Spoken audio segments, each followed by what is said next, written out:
Olá pessoal, boa noite, sejam bem-vindos. Boa noite, pessoal. Bom, a ideia hoje, como o Souto já disse, é a gente discutir outro capítulo do livro, Uma Dieta Além da Moda. Já foram 4 capítulos que a gente discutiu. Falamos muito sobre balanço calórico, sobre os hormônios, carboidrato e gordura.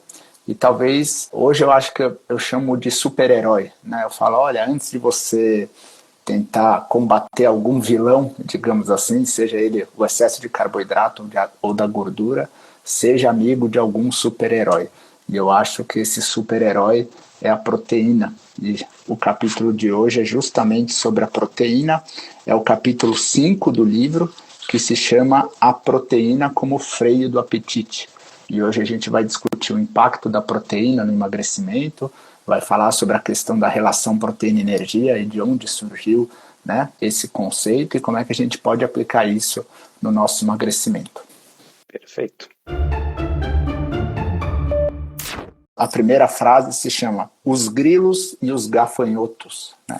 O que a gente pode aprender com eles sobre emagrecimento? Existem dois autores muito importantes nesse conceito de que existe um apetite específico para proteínas que é separado do apetite que a gente tem para calorias em geral.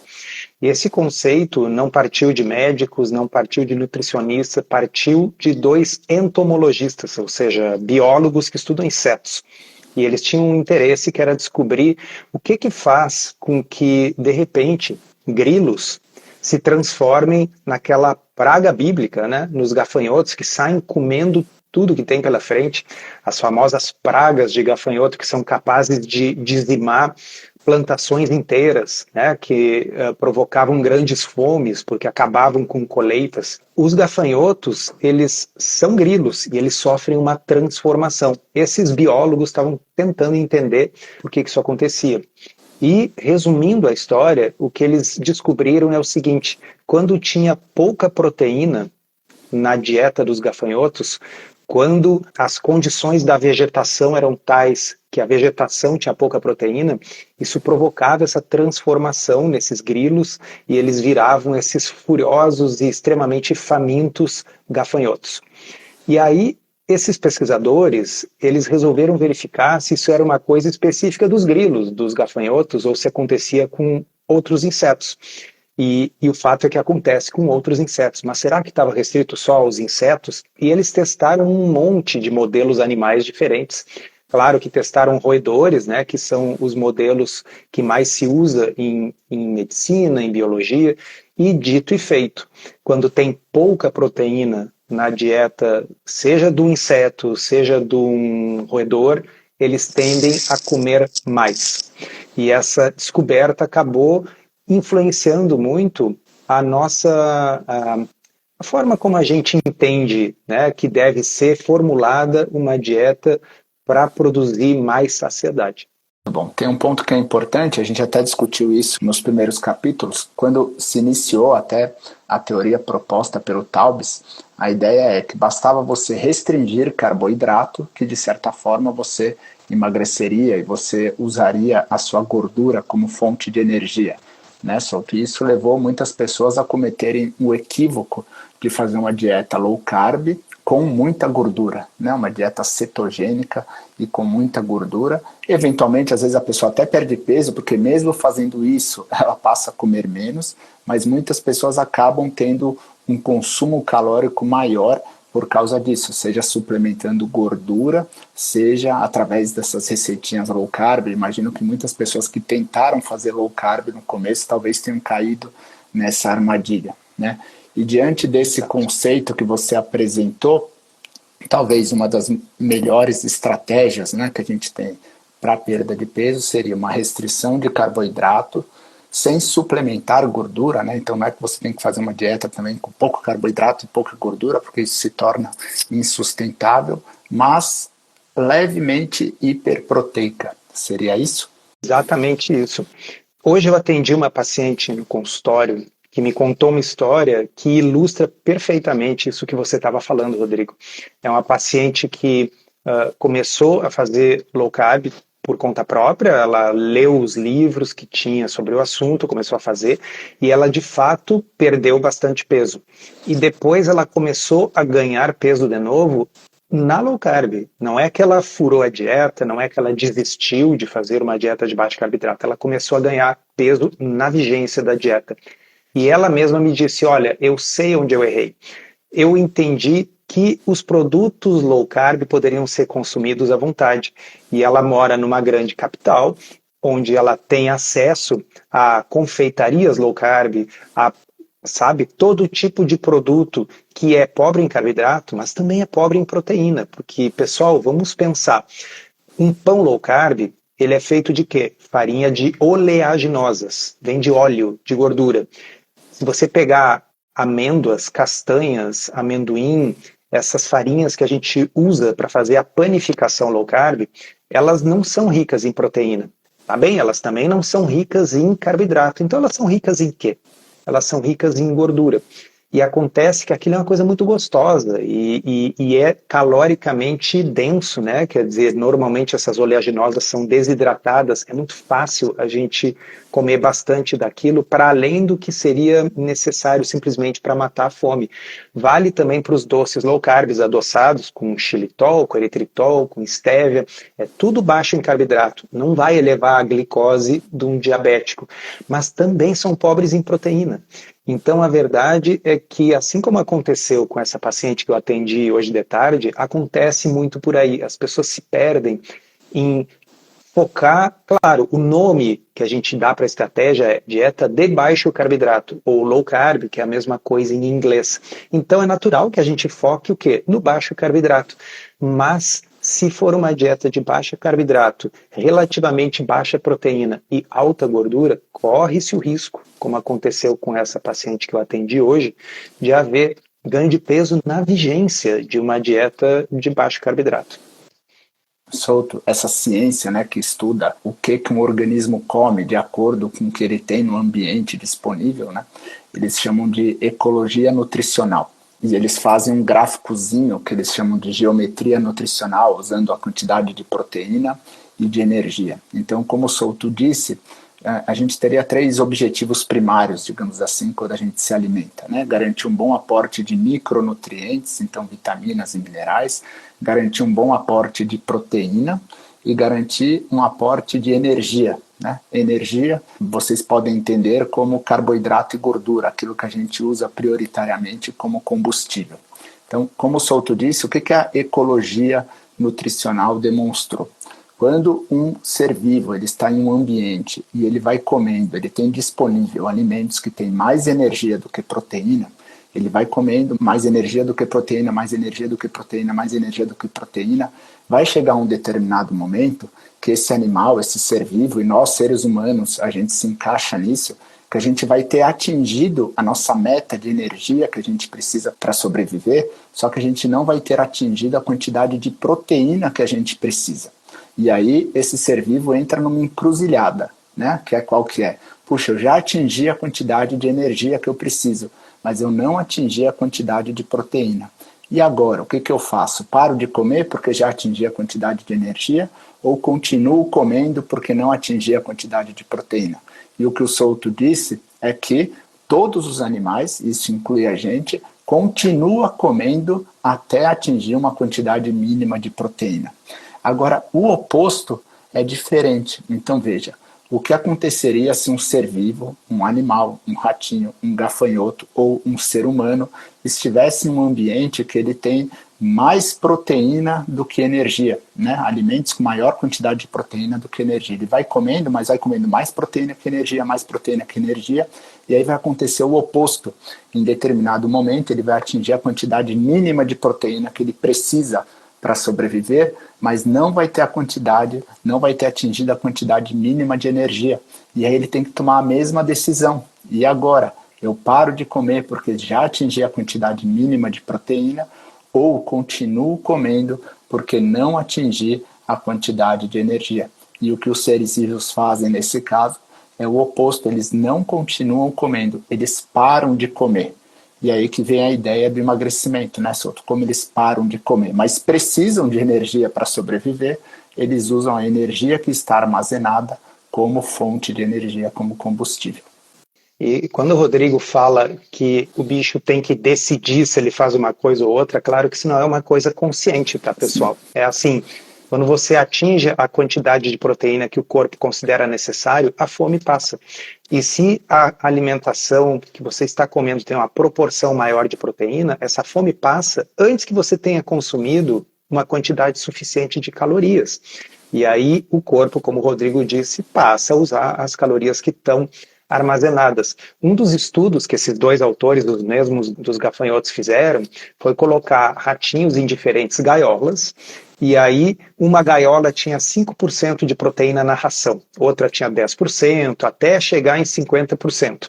E os ratinhos podiam comer o quanto eles quisessem. Aqueles que estavam na gaiola que tinha só 5% de proteína engordaram, porque, como a gente falou, eles continuavam comendo ração, mesmo já tendo atingido a quantidade de calorias necessária para eles, porque ainda faltava proteína, então eles precisavam comer mais.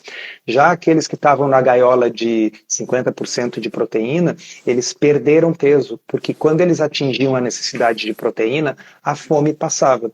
É lógico que no mundo real, a gente não come só por causa desses determinantes biológicos. A gente come por N motivos. Tem gente que come porque está ansioso, nervoso ou deprimido. A gente às vezes come só porque a coisa é muito gostosa. É o problema das tais receitinhas que eu estava conversando com essa paciente hoje de tarde, né? Então você tem lá uma receita que é baixa em carboidrato, mas assim é doce por causa do adoçante, tem a gordura que dá um sabor especial. Então às vezes a coisa é hiperpalatável, muito gostosa e você come. Mas tirando esses outros efeitos, efetivamente, se a gente tiver uma alimentação que for pobre em carboidrato, mas que for ligeiramente hiperproteica e que não for excessivamente rica em gordura, talvez seja a melhor formulação, quando o objetivo é perda de peso. Porque a gente vai falar em capítulos posteriores aqui do livro que, por exemplo, num paciente diabético que não precise perder peso, o foco principal realmente é que o alimento não eleve a glicose. E aí a gente pode modificar um pouco isso que nós estamos falando aqui. Mas quando o objetivo é perda de peso, é inteligente aproveitar esse truque da natureza, né? Porque quando vocês que estão nos ouvindo, quando a gente come uma dieta muito pobre em proteína, a gente é que nem grilo que vira gafanhoto. A gente sai comendo tudo que tem pela frente.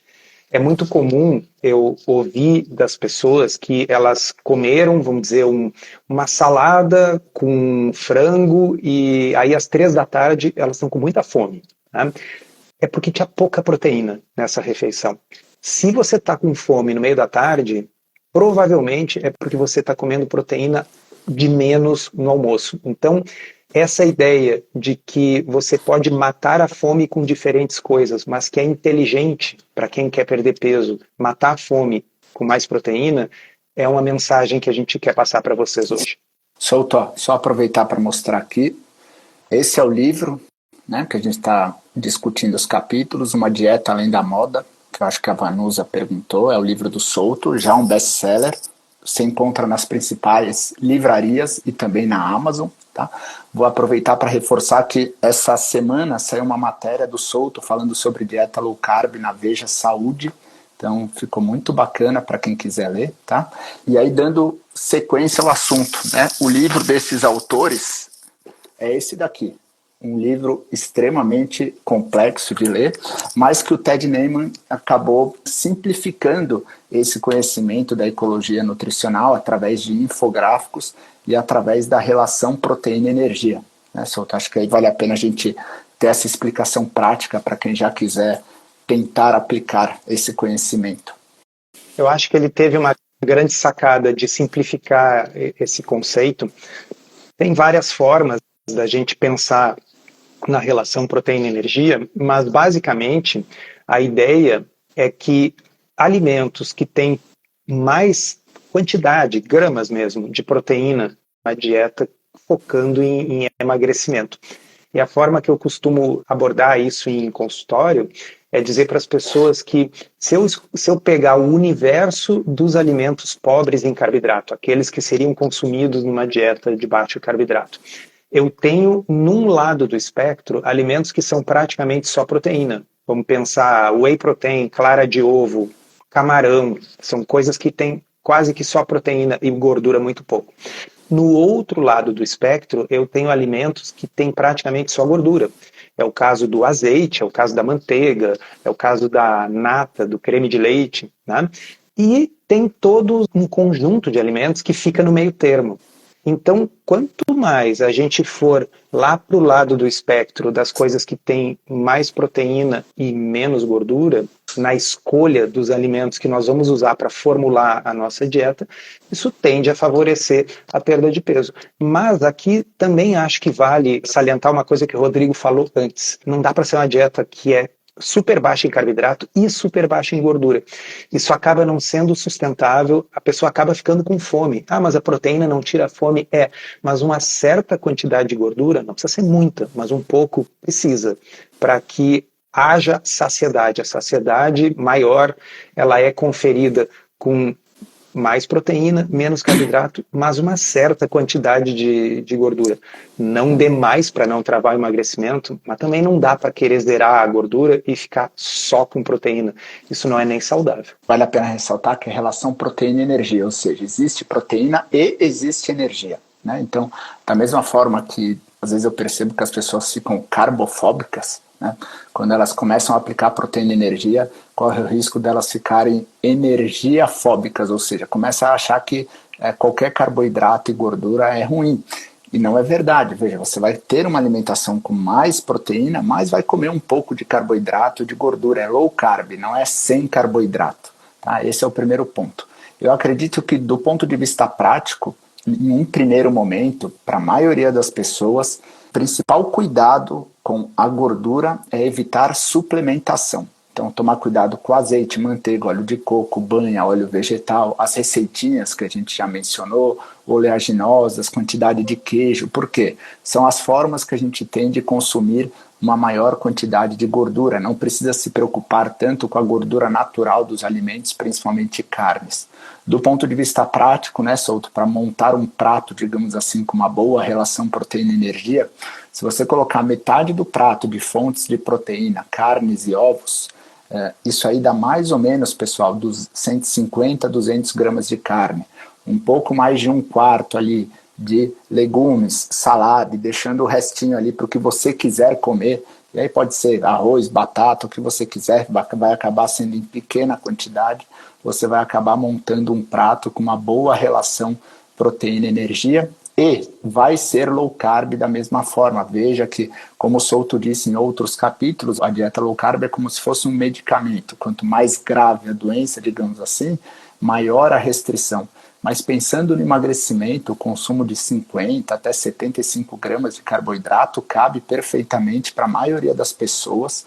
Você consegue manter uma boa relação proteína-energia e ainda assim fazer um déficit calórico. Claro que se a pessoa tem diabetes, aí entra dentro daquele conceito que talvez precise de uma restrição maior. Mas mesmo assim, com esse prato, se você começa comendo pela proteína, depois os legumes e salada, e depois a fonte de carboidrato, isso também atenua o aumento da glicose no pós-prandial. Muito bom. Eu acho que a gente pode encapsular isso que foi dito com uma expressão muito boa, que é priorizar a proteína. Tá? É ter a proteína, e para isso vamos imaginar que você chegou num buffet livre. Tá? Então, naquele buffet livre, tá bem, a gente está falando aqui em baixo carboidrato, a gente obviamente vai evitar macarrão, arroz, pizza, esse tipo de coisa, tá? Então, os legumes, ok, quantos quiser, saladas, ok, quantos quiser, mas vamos priorizar a proteína. A proteína não deve ocupar um espaço pequenininho, porque não raro a pessoa que está querendo emagrecer, qual é o instinto? Eu vou comer menos. Sim, você tem que comer menos, mas você não tem que comer menos proteína. Você tem que comer menos energia. Sem dúvida, a coisa mais fácil, mais dispensável da gente tirar em termos de proteína é o excesso de carboidrato. E a gente só não vai querer substituí-lo por um excesso de gordura, mas priorizar a proteína. Não é comer só proteína, tá, pessoal? Pode comer legumes, pode comer salada à vontade. Como o Rodrigo falou, para quem não é diabético, não tem problemas metabólicos maiores e não precisa fazer uma dieta super low carb, dá até para incluir lá os seus tubérculos e tal, sem maiores problemas, mas priorizar a proteína. E aí, Souto, tem um ponto, pessoal. A gente está falando muito na perda de peso, no emagrecimento. Então, a proteína, de fato, ajuda, faz com que a gente coma menos, tá? De uma forma quase natural. E os estudos demonstram isso. Quanto maior a porcentagem de proteína na dieta, menor o consumo calórico. Então, nesses estudos que eles consideram uma dieta hiperproteica, geralmente essa porcentagem de proteína na dieta é acima de 30%. E quanto maior a porcentagem, menor o consumo calórico. No entanto, o tratamento da obesidade envolve duas fases. A perda de peso, que eu acho até que é a parte mais fácil, provavelmente todos que estão aqui já conseguiram emagrecer pelo menos uma vez, e tem uma segunda fase do tratamento da obesidade, que talvez seja a mais complexa, tanto do ponto de vista comportamental, quanto do ponto de vista hormonal, que é manter o peso perdido após o emagrecimento. E a proteína, nesse contexto, também é importante, né, Souto? Existe um fenômeno que é o seguinte: à medida que a gente emagrece, o nosso corpo vai ficando mais econômico com as suas calorias. Ou seja, à medida que você vai perdendo peso, o corpo começa a gastar menos calorias também. Por isso que vai ficando progressivamente mais difícil emagrecer depois que a pessoa já emagreceu um tanto. Isso tem um nome. No livro está bem explicadinho, lá chama-se termogênese adaptativa, mas nada mais é do que isso, o metabolismo de todo mundo que emagrece desacelera, tá? Acontece que os estudos mostram que numa dieta com mais proteína, você emagrecendo numa dieta com mais proteína, o metabolismo desacelera, mas ele desacelera menos do que numa dieta com menos proteína. Ele desacelera proporcionalmente menos. E isso é uma grande vantagem nesse quesito que o Rodrigo falou, de tentar evitar o reganho do peso. Então, essa aí é uma mensagem bem importante. Outra coisa importante, não é o assunto desse capítulo, mas acho que sempre vale reforçar, que no emagrecimento de indivíduos sedentários, sempre uma parte do peso perdido será músculo. Então, é bem importante associar a musculação ao emagrecimento. E se você tem um aporte adequado de proteína e faz musculação, você consegue preservar ou até aumentar a massa magra na vigência do emagrecimento. Mas o principal, a mensagem aqui é essa: o metabolismo vai desacelerar em todo mundo que emagrece, mas vai desacelerar menos se você tiver com uma dieta que tenha mais proteína. O corpo, dessa forma, lança desses mecanismos para tentar recuperar o peso máximo que a gente já teve, né? Isso exclui a gestação. Uma das formas é diminuindo o metabolismo, e tem uma outra forma que às vezes tem um impacto até maior, que é o aumento da fome. Então, tem alguns estudos que demonstram que a pura e simples restrição calórica, sem mudar a qualidade da alimentação, pode levar a um aumento da fome de até 100 calorias para cada quilo perdido, tá? Então, a pessoa emagrece, ela tem a sensação que está comendo a mesma quantidade, porque ela está comendo para ficar sem fome, mas ela está comendo mais, porque ela está com mais fome. E aí o aumento da proteína também tem uma vantagem. Tem alguns estudos que demonstram que com uma dieta com maior quantidade de proteína, esse aumento da fome que a gente observa em dietas que restringem tudo e acabam restringindo também proteína, ela não acontece. Então a fome acaba impedindo ou ao menos minimizando esse aumento da fome, que favorece muito a recuperação do peso perdido. Isso que o Souto falou da preservação da massa muscular é extremamente importante, e tem estudos que demonstram que leves aumentos, então, por exemplo, de 0,8 gramas quilo dia de proteína para 1 grama quilo dia de proteína, a pessoa já perde 50% menos de massa muscular do que ela faria antes. O Ted Naiman mesmo, esses estudos que fazem uma dieta mais hiperproteica, eles recomendam algo em torno de 1,5 até 2,3 gramas quilo dia do peso ideal, o que para a maioria das pessoas daria algo em torno de 90 a 120 gramas de proteína por dia. E aí acho que vale a pena ressaltar, né, Souto? Eu sempre, quando falo isso para os pacientes falam, puxa, mas é pouco, né? Por quê? Porque as pessoas confundem 90 gramas de proteína com 90 gramas de carne. E 100 gramas de carne tem mais ou menos 20 a 30 gramas de proteína, depende do corte.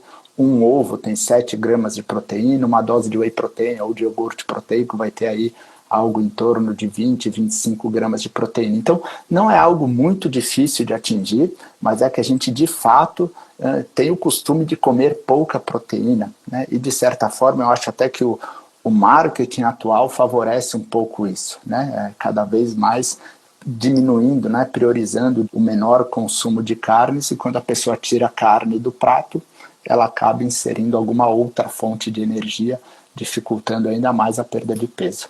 E, por fim, tem um aspecto interessante que os mesmos autores, Simpson e Haubenheimer, que desenvolveram essa teoria a partir da observação lá dos insetos, tem uma outra coisa que eles observaram que, do ponto de vista populacional, essa questão do percentual de proteína pode explicar um percentual razoável da epidemia de obesidade. Como assim? Se a gente for ver, nas últimas décadas, tem havido uma progressiva diluição da proteína na dieta por mais carboidratos e gorduras. Tá? Então, pequenas reduções, como sair de 13% para 12% do consumo médio de proteína na população, já significa um aumento de 200, 300 calorias a mais na dieta das pessoas. E se vocês pararem para pensar em termos de um exemplo, significa assim, se a gente começa a comer mais macarrão instantâneo, começa a comer mais pão, começa a comer mais arroz, em detrimento de alimentos que efetivamente são mais caros e a população às vezes tem dificuldade de ter acesso, carne, peixe, ovos, frango, você está diluindo a quantidade de proteína que você come em mais energia, seja de carboidrato ou de gordura. Então, parte da epidemia de obesidade, a epidemia de obesidade tem múltiplas causas, mas uma partezinha, pelo menos, tem a ver com esse fenômeno de que se a população como um todo consome menos proteína, a população como um todo vai comer mais calorias, sem nem saber por quê. Ela está com mais fome. Estamos virando gafanhotos. E aí, Souto, fazendo uma analogia com um dos capítulos que a gente falou sobre as calorias. Vejam, pessoal, do ponto de vista prático, imaginem, 100 gramas de bolo de chocolate tem 500 calorias. Tá? Então, 100 gramas de bolo de chocolate tem 500 calorias.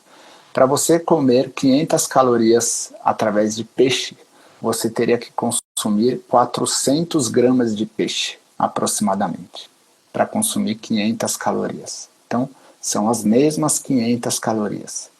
Vocês realmente acreditam que para o nosso corpo, do ponto de vista hormonal, pensando na fome, na saciedade, esse efeito vai ser o mesmo? Entendeu? Então, por isso toda a importância dos capítulos anteriores para chegar nesse momento e entender isso. Veja, vai muito além das calorias, né? As calorias podem ser iguais, pensando do ponto de vista físico, pensando no calorímetro, mas quando está dentro do nosso corpo, a origem delas muda completamente a resposta hormonal e, consequentemente, a fome e a saciedade. Tá? Souto, alguém perguntou sobre pessoas com bariátrica deveriam consumir a mesma quantidade de proteína? A minha impressão é que sim. Eu acho que, inclusive... Teria que ter uma preocupação até maior, né? Exato, sobretudo se for uma cirurgia desabsortiva, eu acho que a ênfase é ainda maior. Né? E é uma coisa que ajuda a prevenir o reganho do peso, que é um problema, né? Pós-bariátrico. Tem vários pacientes que ganham o peso de novo. Então, e de uma forma geral, e se a pessoa que está perguntando é paciente bariátrico, ela deve nos confirmar aqui que as equipes multidisciplinares que atendem os pacientes que fazem cirurgia bariátrica sempre incluem nutricionista, né? E, de uma forma geral, a orientação é de uma dieta mais rica em proteína e moderada em carboidratos. Essa, que eu saiba, é a orientação geral né, para os pacientes pós-bariátricos. A cirurgia bariátrica, assim, obrigatoriamente a pessoa deveria seguir isso, inclusive aquela orientação de priorize a proteína. Como entra pouco, você tem que priorizar aquilo que é mais importante, que na prática são as fontes de proteína. Tá? E aí vale duas ressalvas. Primeiro que para quem fez cirurgia bariátrica tem que tomar cuidado com períodos maiores de jejum, Por quê? Na janela alimentar você consegue comer pouca quantidade, então tem que tomar cuidado para você não fazer déficit de proteína e de micronutrientes. E aí, reforçando aquilo que o Souto disse no começo, né, que acaba sendo um ciclo vicioso, pessoas que não tomam café da manhã, comem muito pouco no almoço, às vezes comem uma salada com um bifinho do tamanho da palma da mão, que tem 50 gramas de proteína, e aí ficam com muita fome no período da tarde e à noite, com uma perda total do controle, né? E às vezes essa fome é uma fome de proteína. Eu percebo muito no consultório, já conversei com o Souto também, e ele também percebe isso, que o simples fato de aumentar o consumo de proteína no almoço, eventualmente consumir uma fonte de proteína no café da manhã, fazendo com que você chegue com maior aporte de proteína no final do dia, isso melhora muito o controle, não só da qualidade, do que da quantidade, porque muitas vezes vira um ciclo vicioso, a pessoa come muita à noite, tanto em qualidade, sem quantidade, acorda sem fome, come pouco no almoço, e aí repete o ciclo, e aí às vezes esse ciclo você tem que cortar de maneira forçada. Rodrigo, alguém fez uma pergunta relevante ali, que é assim, quem tem doença renal crônica pode comer bastante proteína? Depende do estágio da doença renal crônica, mas de uma forma geral, para quem tem insuficiência renal crônica, não deve comer muita proteína, mas pode, se não for uma insuficiência renal crônica grave, se não for um paciente pré-dialítico, os estudos tendem a mostrar que uma dieta normoproteica, na ordem de 1 grama de proteína por quilo de peso ideal, poderia ser consumida. Ela não é uma dieta hiperproteica. Então, essa ideia que nós estamos propondo de fazer uma dieta levemente hiperproteica para facilitar o emagrecimento, ela não necessariamente pode ser seguida por quem tem insuficiência renal crônica. E quem lê o Cactus, que aborda o rim lá no final do livro, vai entender que isso não significa que proteína faz mal para o rim, significa que rins doentes não toleram uma grande quantidade de proteína. Mas esse assunto vai ficar lá para um capítulo que nós vamos abordar ainda adiante. E eu estou vendo muita dúvida aqui sobre o whey protein e iogurte proteico. Então, pessoal, para vocês, a minha dica é a seguinte, ó, a Sari, perfil Low Carb Inspira, ela tem um produto, digamos assim, que chama Descobertas, tá? E lá ela faz vários dossiês. Então, todo mês tem um dossiê sobre algum produto. E recentemente, um dos dossiês foi sobre iogurte proteico. Então tem muito iogurte proteico que se vende como iogurte proteico, é uma falácia, você está perdendo dinheiro. E tem muito whey protein que também é ruim, né? Você compra algo achando que vai te fazer bem e te faz mal. Então se vocês entrarem no perfil dela, então a Low Carb Inspira, lá tem o link para vocês acessarem o Descobertas, e aí tem vários dossiês mostrando quais são os produtos que tem que deixar na prateleira, é assim que ela fala, né, Souto? E quais são aqueles que você pode levar para casa. Eu acho que vale a pena vocês darem uma olhada nisso, porque a única forma de você escolher de forma consciente e não ser enganado é se você tiver conhecimento, né? Então, marcas surgem a todos os momentos, então você tem que aprender como reconhecer esses produtos, tá? Pessoal, alguém aqui que está na live é de Salvador? Se sim, alguém que é de Salvador ainda não sabe que vai ter um evento depois de amanhã, que eu estou indo amanhã para Salvador, depois de amanhã vai ter um evento de lançamento do livro? Alguém ainda não sabia? Então, para quem ainda não sabia, vamos dar um cliquezinho quando terminar aqui a live, vai ali no link da bio e vocês vão encontrar o link para saber mais sobre esse evento. Então, lançamento do livro aí em Salvador. Quem for de Salvador, será um prazer conhecê-los pessoalmente. Coloquei ali nos comentários, Low Carb Inspira. Ali, ó, ela disse que vai também. Eu acho que desse capítulo falamos todos. No próximo capítulo, capítulo 6, a gente vai falar sobre os alimentos ultraprocessados. Então, o Souto já deu uma leve dica do impacto dele no ganho de peso, que é o que? Eles são pobres do ponto de vista de proteína, mas existem outros aspectos que também são extremamente relevantes, tanto para o ganho de peso quanto para o emagrecimento. Tá bom? Muito bom. Rodrigo, mais uma vez, muito obrigado pela parceria. Imagina, eu que agradeço. Obrigado, pessoal. E pessoal de Salvador, vejo vocês depois de amanhã.